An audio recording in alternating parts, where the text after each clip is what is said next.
आसनसोल लोकसभा केंद्र से भारतीय जनता पार्टी के प्रत्याशी सुरेंद्र सिंह अहलूवालिया के समर्थन में चुनाव प्रचार करने आज उत्तर प्रदेश के मुख्यमंत्री योगी आदित्यनाथ रानीगंज विधानसभा क्षेत्र के खांद्रा मैदान में चुनावी जनसभा को संबोधित करने पहुंचे। इस मौके पर उनके साथ आसनसोल लोकसभा केंद्र से भारतीय जनता पार्टी प्रत्याशी सुरेंद्र सिंह अहलूवालिया, भारतीय जनता पार्टी के जिला अध्यक्ष बप्पा चैटर्जी, कृष्णेंदु मुखर्जी,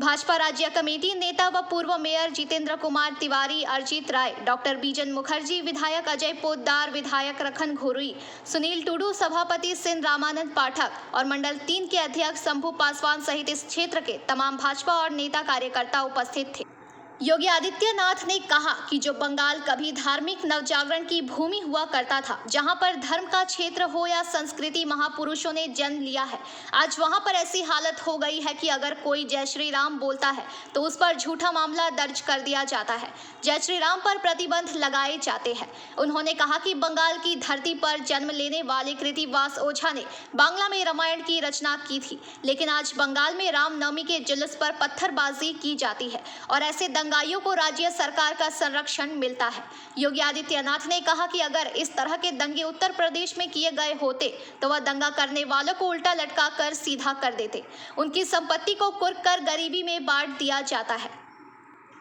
उन्होंने कहा कि आज उत्तर प्रदेश में बड़े से बड़े माफिया गले में तख्ती लटका कर दया की भीख मांग रहा है और कह रहा है कि मेहनत मजदूरी करके वह अपना जीवन यापन कर लेगा, लेकिन अपराध के रास्ते नहीं जाएगा। उन्होंने कहा कि राम मंदिर के निर्माण के संग्राम में बंगाल के कोठारी बंधुओं ने भी अपने प्राणों की आहुति दी थी, लेकिन यह बड़े अफसोस की बात है कि जब राम मंदिर का भव्य उद्घाटन हुआ तब तृणमूल कांग्रेस की तरफ से कोई भी उस उद्घाटन समारोह में शामिल होने नहीं गया।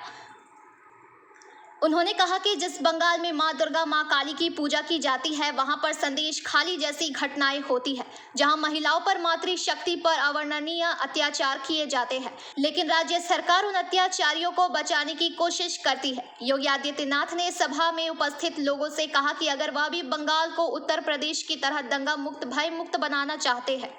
तो आने वाले लोकसभा चुनाव में भारतीय जनता पार्टी के प्रत्याशी सुरेंद्र सिंह अहलूवालिया के समर्थन में मतदान करें। उन्होंने कहा कि एकमात्र भाजपा के नेतृत्व में ही सशक्त भारत और सशक्त बंगाल का निर्माण हो सकता है।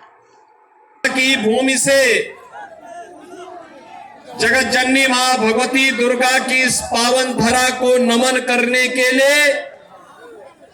और बंगाल के अपने भाइयों से अपील करने के लिए, विशेष अपील करने के लिए मैं यहां पर आया हूं। बहन और भाइयों, बंगाल की परंपरा पर हर भारतवासी गौरव की अनुभूति करता है, लेकिन आज की जो परिस्थितियां बंगाल की हैं, हर भारतवासी उससे चिंतित भी है। भारत को राष्ट्रगान और राष्ट्रगीत देने वाला बंगाल, अनेक आध्यात्मिक गुरुओं को देने वाला बंगाल, भारत की क्रांतिकारियों की एक लंबी श्रृंखला को पैदा करने वाला बंगाल, अनेक वैज्ञानिक और साहित्यकारों को जन्म देने वाला बंगाल आज हिंसा, अराजकता, भ्रष्टाचार की चपेट में आकर के क्यों लहूलुहान है।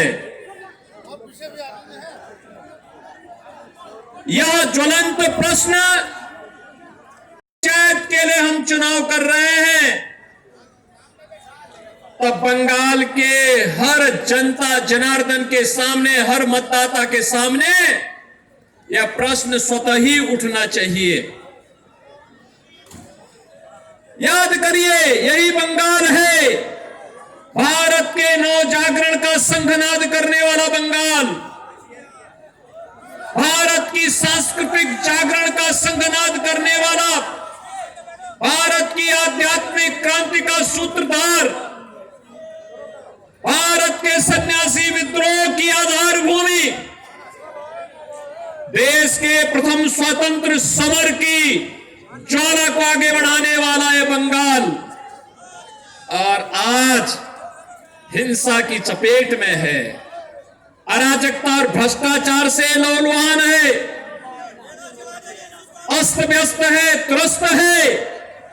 और अपने अस्तित्व के लिए, अपने वजूद के लिए जूझ रहा है। जनता पार्टी के आसनसोल पार्लियामेंट्री कॉन्स्टिट्यूंसी से प्रत्याशी पूर्व केंद्रीय मंत्री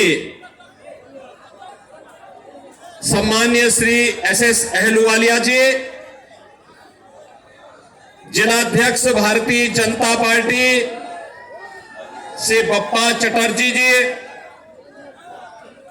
माननीय विधायक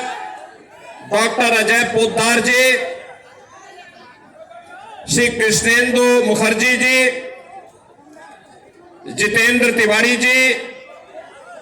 तापस रॉय जी, डॉक्टर बिजन मुखर्जी जी, शरजीत राय जी, भारतीय जनता पार्टी के सभी पदाधिकारीगण,